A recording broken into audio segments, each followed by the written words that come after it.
This is an open call. Ang tawag po namin yan ay conscience call to the AFP.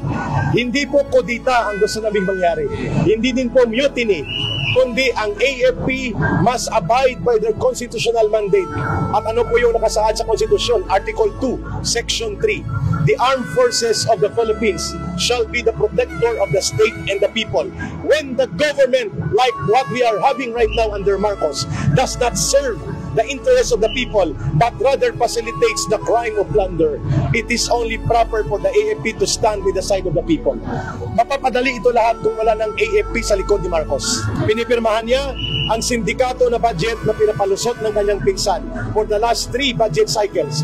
Ibig sabihin po, ang conspiracy ni Marcos at ni Romualdez ang naging dahilan kung bakit naging malakas ang loob ng kagaya ni Saldico na maging kriminal na mandurukot at mangangamgam sa kaban ng bayan, ang sindikato sa DPWH hanggang sa baba, hindi lamang sa taas na antas, at pati ang mga kriminal na contractors na numbalik, sapagkat ang unang nawala ay yung tinatawag nating fear factor, yung pagkatakot na may kalalagyan ka kapag ikaw ay nagnakaw sa kaban ng bayan. Ang pangalawa, there is no certainty of conviction na makikita ngayon na kahit magnakaw ka, pwede kang tumakas, magtago kagaya ng ginagawa ngayon nila Saldico.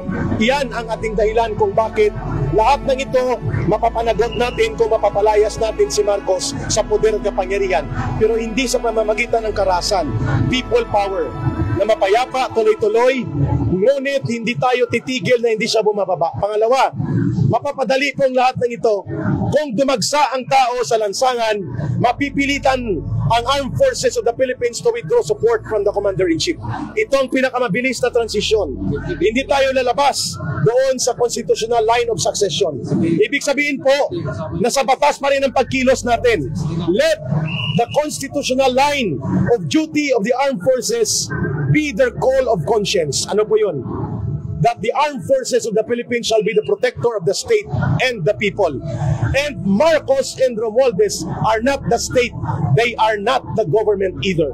Ibig sabihin po, mapapadali ito lahat kapag nanindigan ang AFP kasama ang PNP to withdraw support from the Commander-in-Chief that will render Marcos inutile, and therefore a transition of power as stated by the Constitution can take place. And then uhulihin natin si Marcos, si Romualdez at sila Saldico, papanagutin sila at bawiin ang ninakaw at dinambong na kayamanan. Sir?